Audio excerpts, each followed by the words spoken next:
আসসালামু আলাইকুম রহমতুল্লাহি ওবরকাতুহু।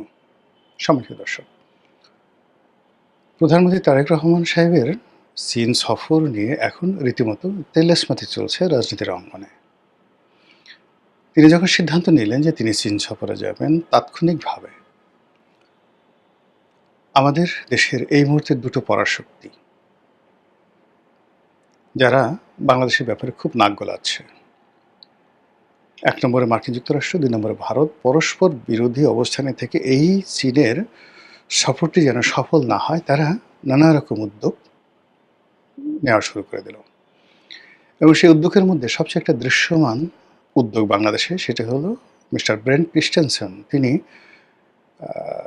পররাষ্ট্রমন্ত্রী খলিলুর রহমান সাহেবের সাথে দেখা করলেন এবং সেই দেখার এবং সাক্ষাতের বিষয়বস্তু নিয়ে তিনি যেভাবে মকারি করলেন, এতে স্পষ্ট বোঝা যাচ্ছিল যে তিনি বাংলাদেশের ব্যাপারে যথেষ্ট হতাশ, বিক্ষুব্ধ, এবং তার এই বিরাগের কথা তিনি জানাতে গিয়েছিলেন খলিলুর রহমান সাহেবকে। দ্বিতীয় যে বিষয়টি দেখলাম, যে প্রধানমন্ত্রী তারেক রহমান সাহেব যেই সময়টিতে বেজিংয়ে থাকবেন, ঠিক সেই সময়টাতে চীন সরকারের দ্বিতীয় গুরুত্বপূর্ণ ব্যক্তি, চীনের পররাষ্ট্রমন্ত্রী, তিনি সঙ্গত কারণে সেখানে থাকবেন। আমাদের পররাষ্ট্রমন্ত্রী যাচ্ছে, কিন্তু ওই সময়টাতে ভারত কী করলো, কৌশল করে পররাষ্ট্রমন্ত্রীকে দিল্লিতে নিয়ে এলো, চীনের পররাষ্ট্রমন্ত্রী জয়শঙ্করের সাথে বৈঠকের জন্য। অথবা চীন কৌশল করে তার পররাষ্ট্রমন্ত্রীকে সেখানে পাঠিয়ে দিল। ফলে এই যে বৈঠকটি, এই বৈঠকটি থ্রু মোফা, পররাষ্ট্র মন্ত্রণালয়ের মাধ্যমে যে প্রোটোকল হয়, সেই প্রোটোকল দিয়ে যে হয়নি, এটি আমরা স্পষ্ট বুঝতে পারছি এখন। তো দ্বিতীয় যে ঘটনাটি, সেটা হলো যখন তারেক রহমান সাহেব গেলেন, আওয়ামী লীগের যারা লোকজন আছেন, বিএনপি বিরোধী শক্তি যে আছেন, তারা সবাই বলাবলি করলেন যে আরে গেছে গেছে গেছে, কিচ্ছু হবে না, একেবারে ওখান থেকে খালি হাতে ফিরতে হবে। দ্বিতীয়ত ওখানে মানে শি জিংপি, তার সঙ্গে তার দেখা হবে না, কথাও হবে না, বড় জোরে হ্যান্ডশেক হতে পারে।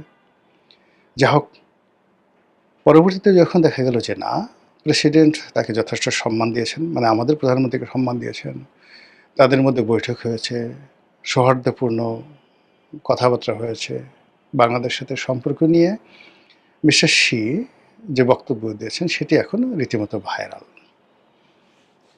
যা হোক, সেইভাবে আওয়ামী লীগের লোকজন মোটামুটি ৬-৭ ঘন্টা চুপ থাকলো। এ কী হলো?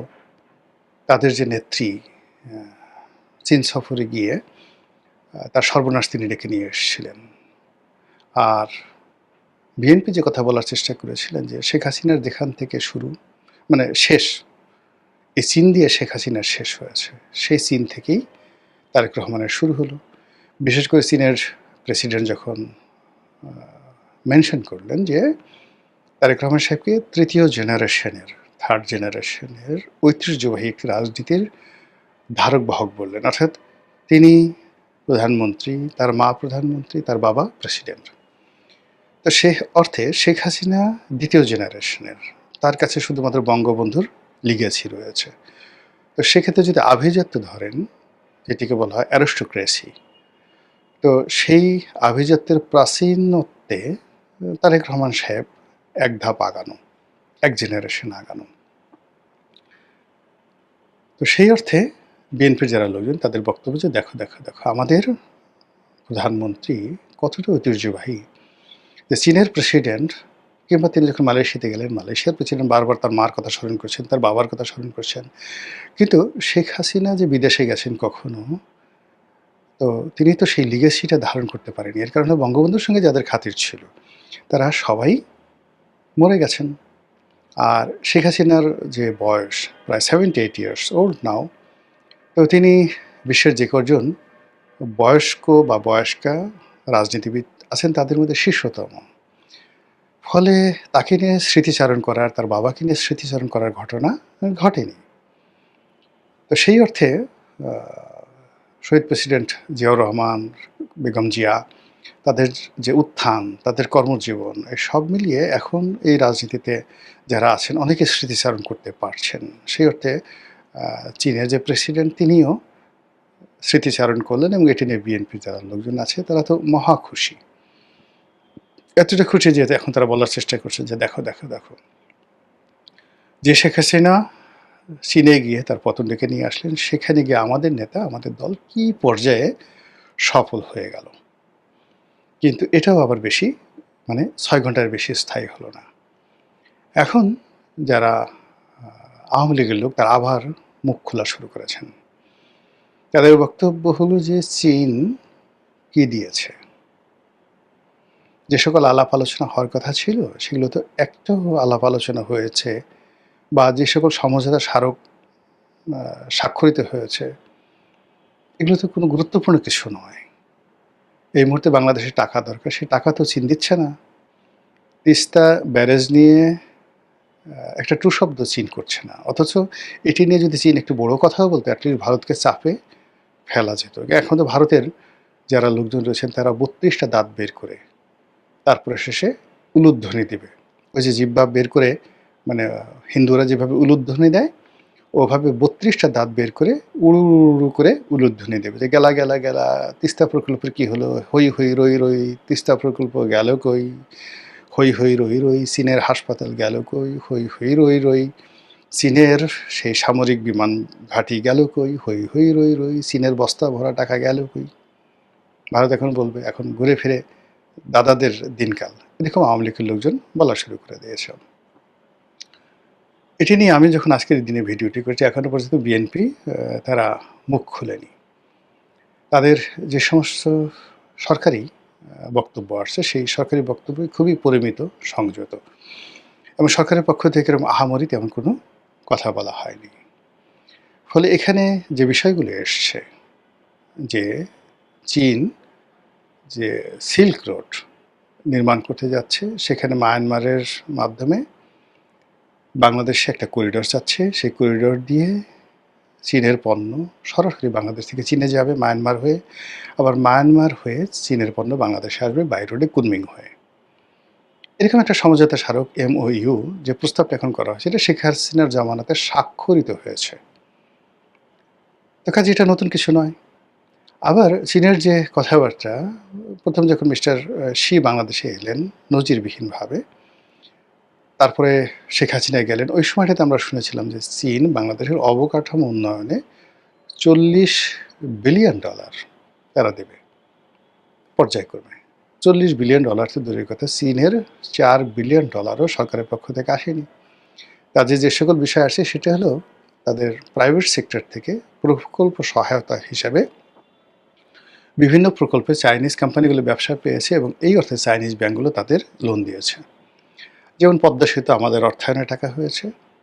এই কাজ উঠিয়ে নেওয়ার জন্য চীনা কোম্পানিকে সরকার নিয়োগ দিয়েছে, আর চীনা কোম্পানি সেই কাজগুলো করার জন্য চীনের ব্যাংক থেকে লোন নিয়েছে, এবং সেই লোনের গ্যারান্টার হয়েছে বাংলাদেশ। ফলে ওই যে কোম্পানিগুলো কাজ করেছে সেগুলো সরাসরি কৌশলে বাংলাদেশের উপর এসে পৌঁছে গেছে। এই হলো মূল ঘটনা। কিন্তু চীন সরকার সরাসরি বাজেটারি সাপোর্ট হিসেবে বাংলাদেশকে একটি ফুটো পয়সাও দেয়নি। তারা এখানে প্রত্যেকটা ক্ষেত্রেই তারা একই কাজ করেছে। যেমন দেখা গেল যে এক্সপ্রেসওয়ে হয়েছে, মেট্রো রেল হয়েছে।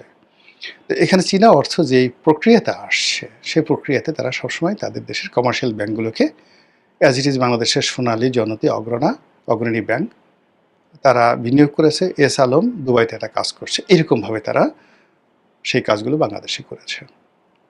কিন্তু তারেক রহমান সাহেবের সাথে যেটা দরকার ছিল, যে চায়নার সরকারের পক্ষ থেকে একটা এইড বা সাহায্য, যেভাবে তারা পাকিস্তানকে দিচ্ছে, কিন্তু পাকিস্তানকে অত্যন্ত কঠিন শর্তে ঋণ দিয়ে আগামী মোটামুটি 100 বছরের গুলামিতে চীন যেভাবে আবদ্ধ করে ফেলেছে, এতে মোটামুটি পাকিস্তানের সেনাপ্রধান যতই ফিল্ড মার্শাল হোক না কেন, তার যে গোপন অঙ্গ, সেই গোপন অঙ্গ এখন বেইজিংয়ের হাতে। চাপ দিলেই তার আয়ু শেষ। তো সেই দিক থেকে বাংলাদেশ যেটা আশা করেছিল যে চীনের সঙ্গে সেই অনেকগুলো বিমান কিনবে, তারপরে চীনের সঙ্গে যে আমাদের চলমান বাণিজ্যগুলো রয়েছে, বিশেষ করে আমরা যে সামরিক সরঞ্জামাদি চীন থেকে আনছি, সেইগুলো অব্যাহতভাবে আনা হবে। চীন মার্কিন যুক্তরাষ্ট্রের চুক্তির ব্যাপারে কথাবার্তা বলবে, ইতিবাচক নেতিবাচক। তো এই বিষয়গুলো নিয়ে যা বিষয় হটটক হচ্ছিল বা যে বিষয়গুলো নিয়ে আলোচনা হওয়ার কথা ছিল তার একটাও আলোচনা হয়েছে বা হয়নি এটা আমরা বলতে পারি না। এখানে সরকারের পক্ষ থেকে অনেকটা চুপচাপ অবস্থা নেওয়া হয়েছে।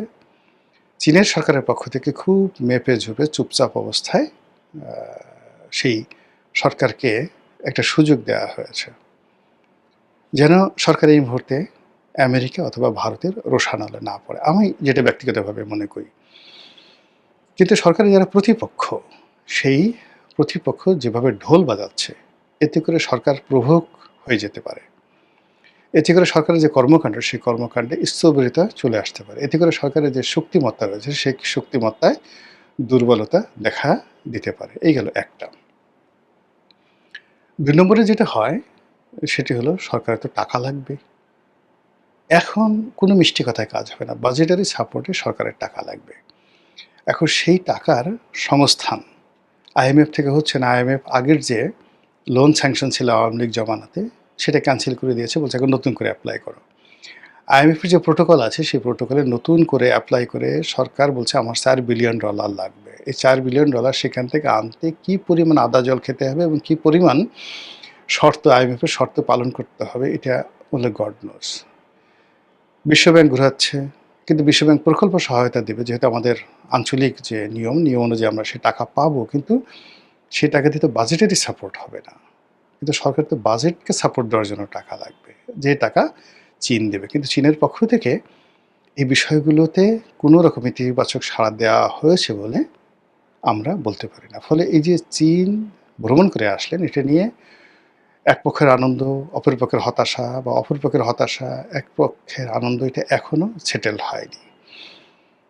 এটি কি সরকারের শুভ সূচনা, নাকি এটি সরকারের গলার ফাঁস? এটি কি তারেক রহমান সাহেবের যে চীন বিজয় হিসেবে চিহ্নিত হবে, নাকি তার সরকারের প্রথম একটা ফরমাল যে ব্যর্থতা, এই ব্যর্থতা আন্তর্জাতিক অঙ্গনে ধরা পড়বে? এটা হয়তো আমরা আরও ১-২ সপ্তাহের মধ্যে জানতে পারব। মহান আল্লাহ আমাদের সবাইকে হেদায়েত দান করুন এবং হেফাজত করুন। আসসালামু আলাইকুম ওয়া রাহমাতুল্লাহি ওয়া বারাকাতুহু।